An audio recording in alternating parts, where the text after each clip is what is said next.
자, 오늘 아침 주요 뉴스 키워드와 함께 자세히 분석해보는 시간입니다. 오늘도 역시 김대호 박사 나오셨습니다. 박사님 어서 오십시오. 네, 반갑습니다. 첫 번째 키워드 확인하시죠. 파월 배신. 자, 제롬 파월 연준 의장의 발언이 시장의 우려를 또 키웠습니다. 물가에 대한 확신이 들 때까지 더 시간이 필요할 것 같다. 그래서 금리 인하는 당분간은 없을 것 같다라는 시사했는데요. 앞서 확신까지 멀지 않았다고 발언을 했었는데 이렇게 보면 시장의 입장에서는 이거 완전 배신이라고 볼 수밖에 없겠습니다. 네, 뉴욕 증시 일각에서는 이 파월 연준 의장의 별명을 오락가락 파월 네. 이렇게 부르고 있습니다. 또 일각에서는 갈팡질팡, 또 오리무중 뭐 이렇게 여러 가지 비난을 많이 받고 있는데요. 이제 그도 그럴 것이 파월 의장이 경제 진단이나 정책 방향이 너무 오락가락 갈팡질팡 많이 하고 있기 때문입니다. 네. 실제로 이 코로나 팬데믹이 시작될 당시에요. 당시에 돈을 많이 풀지 않았습니까? 네. 그때 제롬 파월이 했던 말, 지금도 뉴욕 증시에서는 아주 비아냥의 대상으로 올라 있는 말이 있습니다. 돈은 풀었지만은 워낙 그 미국의 안정 기조가 강하기 때문에 인플레 물가가 지금 올라가고 있어도 이것은 매우 일시적이다. 걱정하지 말라. 이렇게 하다가 갑자기 너무 물가가 많이 오른다 해서 2022년 3월 달부터 금리를 껑충껑충 빅스텝, 자이언트 스텝까지 하면서 금리를 올렸습니다. 그러다가 2023년 하반기부터는 이제 물가가 잡히고 있다 해서 곧 금리를 내릴 것 같다라는 그런 기대감을 엄청나게 많이 심어줬습니다. 네. 그러나 지금까지 금리는 내리고 있지 않죠.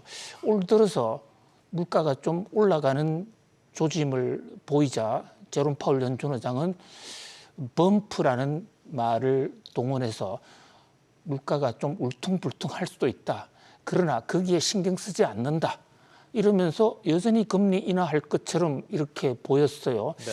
그러다가 최근에는 입장을 좀 바꿨습니다. 그러다가 이제 드디어 밤사이에 나온 이 워싱턴 한 정책 포럼에서의 연설에서는 아주 충격적인 얘기도 했습니다. 연준이 연내 금리 인하에 나설 수 있을지 알 수 없게 됐다.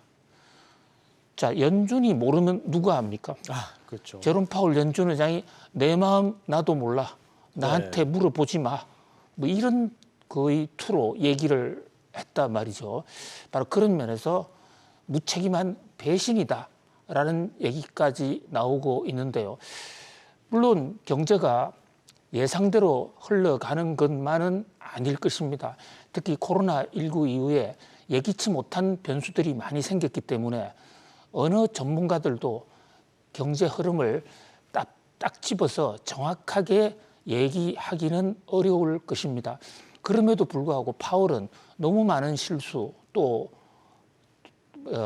경제를 전망을 제대로 하지 못하면서도 너무 많은 자신감 있는 예측을 많이 했다가 그것이 어긋나는 바람에 역대 연준의 102년 역사, 112년 역사에서 최악의 연준 의장으로 불리는 아스번저보다도 좀 더 못하다. 이런 얘기까지도 나오고 있는데요. 일각에서는 아예 거짓말장이 같으면 거짓말장이 연준 의장이라고 그러면 그 사람 말에 반대로만 해석하면 되지만 그렇죠. 파월 의장처럼 이렇게 거짓말을 하는 것도 아니고 살짝 틀리면 도대체 어느 장단에 춤을 춰야 될지 모르겠다. 이렇게 얘기를 하고 있는 그런 상황이거든요. 네. 이게 관련해서 뉴욕 증시 일각에서는 워낙 그 경제 전문가가 아니고 뭐 잘 아시는 대로 연준의 의장 중에서 유일하게 경제학을 전공하지 않은 분이죠. 거기다가 또 뉴욕 증시의 변호사로서 오랜 기간 근무하면서 굉장히 비둘기파적인 입장에 너무 젖어 있어서 매사를 비둘기파적으로만 보려고 하다가 보는 어떤 현실을 직시하지 못하는 실수를 잇따라 하지 않느냐 이런 얘기도 하고 있는데요. 어쨌든 제롬 파월의 말 하나하나에 뭐 너무 큰 비중을 둘 필요는 없을 것 같습니다. 네. 제롬 파월의 공신력이 이렇게 떨어지다 보니까 오늘 지금 2% 물가까지 가기에는 매우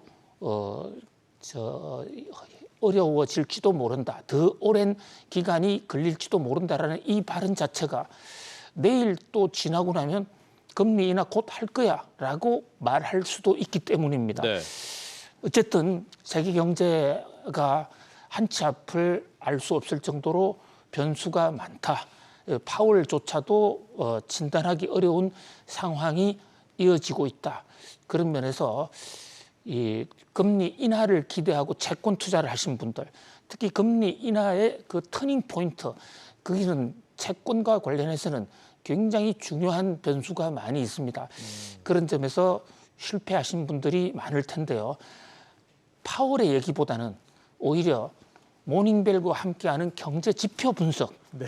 특히 김기호 앵커님과 하는 경제 지표 분석에 더 우리가 주력해야 될 필요가 있지 않을까 네. 이런 생각해 봅니다. 맞습니다. 그러면 방금 국채 금리를 말씀해 주셨는데 이거 어떻게 움직일 거로 예상하세요? 금리 인하 시점 뒤로 밀리면 계속 국채 금리는 올라갈 수밖에 없지 않습니까? 그렇습니다. 국채 금리가 드디어 마의 5%까지 돌파를 해버렸거든요. 네. 지금 기준금리가 5.5%인데 2년물 국채 금리가 이렇게 올라가면 기준금리도 상승 압력을 받을 가능성이 있습니다. 물론 제롬 파월 연준 의장은 오늘 금리 인상 얘기는 하지 않았어요. 네. 금리 인하를 언제 할지 모르겠다 이런 얘기를 했는데 물론 최근에 중동 변수까지 생겼기 때문에 또 중동 변수로 물가가 올라갈 가능성 뭐 예기치 못한 변수가 생겨서 함부로 얘기할 수는 없습니다만은 그러나 국채 금리가 5%가 뭐 천장이다 반드시 뭐 정점이다라고 볼 수는 없다는 것이죠. 그러니까 지하실 밑에 바닥 밑에 지하실이 있는 것처럼 천장 위에는 하늘 위에 하늘도 있을 수 있다. 그런 각도에서 좀 열린 자세로 금리를 전망해야 될 필요가 있을 것으로 보입니다. 그렇군요. 자, 계속해서 다음 뉴스 키워드 보시죠. 환율 1,400원. 어제 이 시간에 박사님과 원달러 환율이 1,400원까지 가는 거 아니냐 이 얘기를 나눴었는데 실제로 바로 장중에 1,400원을 터치를 했습니다. 결국 당국이 구두 개입까지 나서서 불 끄기에 나섰는데요. 불은 살짝 끄긴 했지만 불확실성은 더 커졌다고 봐야 되겠죠? 그렇습니다. 우리나라 돈 가치가 뚝뚝 떨어지고 있습니다. 어저께 장중에 환율이 1,400원도 넘어서 버렸는데요. 네. 그러니까 1달러를 바꾸기 위해서 종전에 우리 환율이 1,200원일 때 1,200원만 줘도 1달러를 확보할 수 있었는데 이제는 1,400원을 줘야만 1달러를 확보할 수 있다. 그 얘기는 우리 돈 가치가 떨어졌다. 환율 상승은 돈 가치 하락이다. 이제 이렇게 해석을 할 수가 있는데요. 이게요, 건국 이후에 네 번째 있는 네. 매우 이례적인 현상입니다. 그렇군요. 1997년에 IMF 외환위기 때 그때 원달러가 1,400원 돌파한 적이 있고요. 또 2007, 8년에 리만 브라더스 사태 때 그때 원달러 환율이 1,400원 돌파한 적이 있어요. 네. 그리고 이제 세 번째 코로나 팬데믹으로 세계 경제가 한치 앞을 알 수 없던 그런 암흑기의 시대에 한번 1,400원 돌파한 적이 있습니다. 그런데 지금 세계 경제 전반적으로 다 좋다. 우리 경제도 지금 회복하고 있다. 이러는 상황에서 왜 1,400원이 돌파했느냐. 그러게요. 이 대목에 대해서 걱정이 상당히 커요. 지금 전 세계 통화 중에서 우리 돈이 가장 빠르게 지금 떨어지고 있거든요. 네. 자, 그렇다면 원화 환율이 발작하는 요인 한번 짚어보시죠. 우선 글로벌 요인, 이스라엘, 이란이 충돌해서 안전자산에 대한 선호도가 높아지니까 달러 강세가 됐다. 그래서 우리 환율이 오른다. 뭐 이해할 수 있는 얘기입니다. 그것은 전 세계적 공통 현상이에요. 미국 FOMC 금리 인하가 지연되고 있다. 역시 공통 현상입니다. 그러니까 이 대목은 우리가 조절할 수도 없고 뭐 우리가 걱정한다고 해서 해결될 문제도 아닌데 자, 아래에 있는 한국의 특수 요인. 외국인 배당금, 해외 송금이 지금 아주 폭발적으로 늘어나고 있습니다. 네. 특히 에루사라고 하는 이 명품 업체들, 우리 국민들이 이 경제 난국 속에 또 엄청나게 비싼 가격 많이 사지 않았습니까? 네. 그 오나들, 그 외국인 주주들이 배당금을 지금 4월 달에 집중적으로 자기 나라로 보냅니다. 그러면 그 사람들이 달러가 필요할 때니까 바로 그것 때문에 국내 시장에서 환율이 오르는 그런 요인. 그다음에 총선이라는 이런 정치적인 이벤트를 앞두고 정부가 또는 일부 기업들이 물가를 안 올리는 것처럼 꼼수를 부렸거든요. 아. 그러다가 총선 이후에 지금 대표적으로 쿠팡이 58% 네네. 올리지 않았습니까? 그 밖에도 지금 가격이 막 올라가니까 사실 이제 이런 것을 보는 국제 투자가 입장에서는 한국의 물가가 상승이 물가 폭탄이 여전히 잠복하고 있구나. 총선 끝나면 환율이 오를 거야 해서 돈을 더 빼는 이런 현상이 결국은 한국 원화 가치를 떨어뜨리는 그런 요인이 되는데 네. 사실 한국은행이 또 기획재정부가 어저께 오후에 기자들에게 문자 메시지를 보내서 원화 환율 상승을 과도하다, 그냥 좌시하지 않겠다라고 구두 개입을 해서 앵커님 말씀하신 대로 간신히 1,400원에서 터치한 것을 일단 불을 껐다기보다도 뭐 불이 확산되는 것을 좀 막았다. 아. 이런 정도로 볼 수가 있는데요. 네. 당국의 태도가 좀 늦고 조금 안이한 측면이 있지 않느냐. 왜냐하면 전 세계 통화에서 왜 우리 통화만 이렇게 급격히 통화 가치가 빠지느냐. 이 문제에 대해서 좀 더 과학적인 분석과 적극적인 대처가 필요하지 않을까 이런 생각을 해봅니다. 그렇군요. 자, 다음 뉴스 키워드 보시겠습니다. K반도체 빨간불. 역시 어제 저희가 다룬 내용인데요. 미국 정부가 삼성전자에 약 9조 원에 달하는 반도체 보조금을 지급한다고 소식을 전해드렸습니다. 그런데 여기서 이제 조금 곱씹어봐야 될 것이 보조금 규모, 액수 이게 중요한 게 아니라 미국으로 우리 반도체의 주력 생산 기지가 옮겨질 수 있다라는 우려. 거기에 따라서 또 우리 정부는 지금 아무것도 하고 있지 않다라는 이 우려. 이게 커지고 있다는 거죠. 그렇습니다. 지금 반도체 우리나라가 한때 세계 제1위였습니다. 그런데 미국의 보조금으로 삼성전자, SK하이닉스가 미국에다가 공장을 짓습니다. 미국 시장을 개척한다는 그런 긍정적 측면도 있지만 K반도체 생태계가 무너진다라는 네. 그런 우려도 있습니다. 자, 보조금을 준다고 해서 그게 우리나라로 들어오는 돈도 아니고 미국에 공장을 지을 때 일부 자금을 지원해 준다. 결국 그 돈은 미국에 떨어지는 것입니다. 그리고 미국에 짓는 공장들 거기서 생산하는 물건 우리나라 수출로 잡히지 않습니다. 거기다가 우리나라 GDP에도 영향을 못 줍니다. 그럼에도 불구하고 한국 업체들은 보조금 때문에 갈 수밖에 없는데 지금 세계가 반도체 전쟁이고 미국뿐만이 아니라 일본도 지금 반도체 부흥을 위해서 대만과 손을 잡고 있는데 우리나라 반도체는 과연 무엇을 하고 있느냐. 우선 돈 보조금 준다고 해서 외국으로 생산 기지를 옮기는 삼성전자와 SK하이닉스에 대해서 좀 많이 서운하다라는 이런 분위기가 있고요. 네.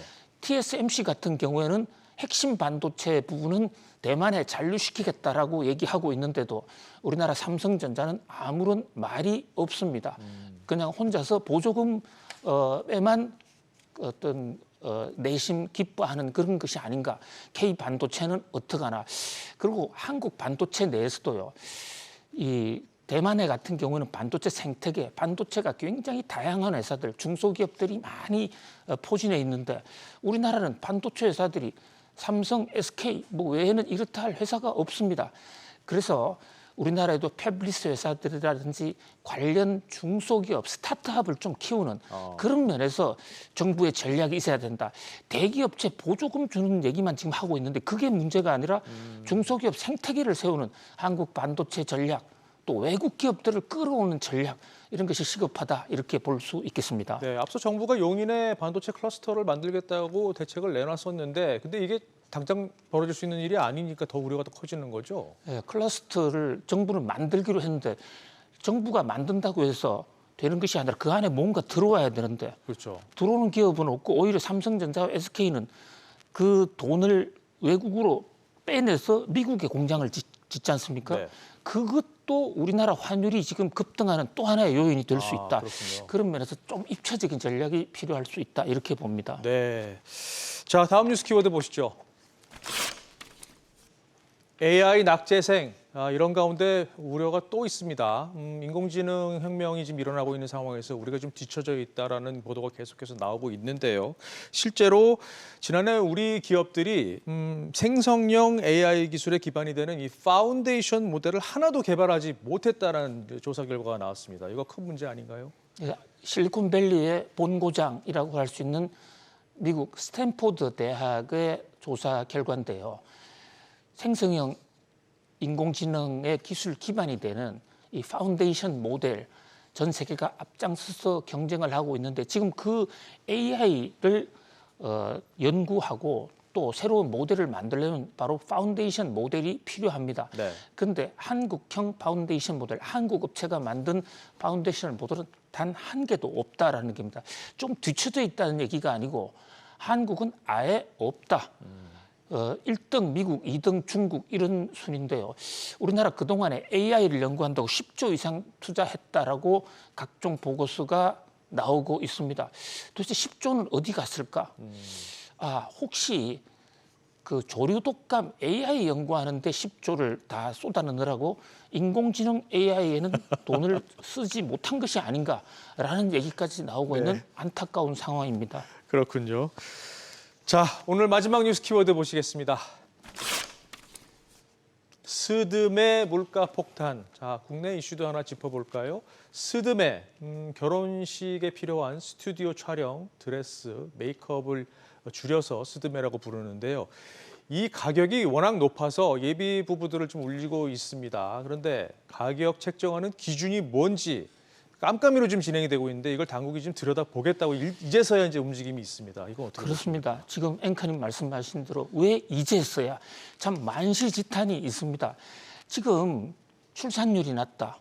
결혼을 많이 해야 출산율이 높아지지 않겠습니까? 네. 그런데 결혼식 할 때요. 스튜디오 이용료, 드레스 이용료, 또 메이크업 이용료가 지금 결혼식에 하객들 접대하거나 결혼식장 못지않게 어떤 경우에는 더 높다. 그런데 높은 것뿐만 아니라 그 요금이 깜깜이고 처음에는 뭐 10만 원만 받겠다 했다가 막판에 이것을 10배, 20배 올려도 어떤 대항할 수 없다. 그 스드메만 있는 게 아닙니다. 결혼식 두 번째 폭탄은 또 펄레라고 드레스를 이제 빌려주는데 처음 만들었을 때 처음 입어보는 그 플러스 비용, 퍼스트 웨어. 그다음에 아침 일찍 결혼하면 얼리 스타트라 해서 또 추가 벌금. 저녁 늦게 결혼하면 레이트 아웃이라고 해서 또 벌금. 자, 스드메와 펄레 신혼부부들을 정말 울리고 있는 상황인데요. 네. 소비자 보건 조사에 따르면 뭐 예식장 비용 못지않게 지금 스드메, 펄레가 폭탄인데요. 이것은 시중에 물가를 올리는 것뿐만 아니라 결혼식을 하지 못하게 하는 정부가 이제 와서 가격을 발표하도록 유도하겠다. 네. 원래 정부가 가격에 개입할 필요는 없습니다. 그렇죠. 그러나 가격이 얼마다 또 어떻게 결정됐다는 공시는 가격 표시는 하도록 하는 게 그것이 그렇죠. 시장 경제의 기본이거든요. 네. 또 아울러 미국 같은 데는 라스베가스 같은 데 가면요. 결혼식을 공짜로 해주는 기관도 많습니다. 이렇게 가격이 높아지면 정부 공공기관 지금 주말에 다 놀리고 있지 않습니까? 그런데 좀 결혼식장으로 개방을 해서 스드메와 펄레 공포로부터 좀 빠져나올 수 있게 해서 정말로 실제 신혼부부들에게 도움이 되는 그런 어떤 발상의 전환을 해볼 필요가 있지 않을까 그런 안타까운 심정입니다. 네, 결혼식 평균 비용 6천만 원 돌파했다는 자막 방금 나갔는데 참 놀랐습니다. 자, 오늘 짚어본 뉴스 키워드 다시 한번 보실까요? 파월 배신, 환율 1,400원, K반도체 빨간불, AI 낙제생, 그리고 스드메 물가 폭탄까지 짚어봤습니다. 박사님 오늘도 잘 들었습니다. 고맙습니다. 감사합니다.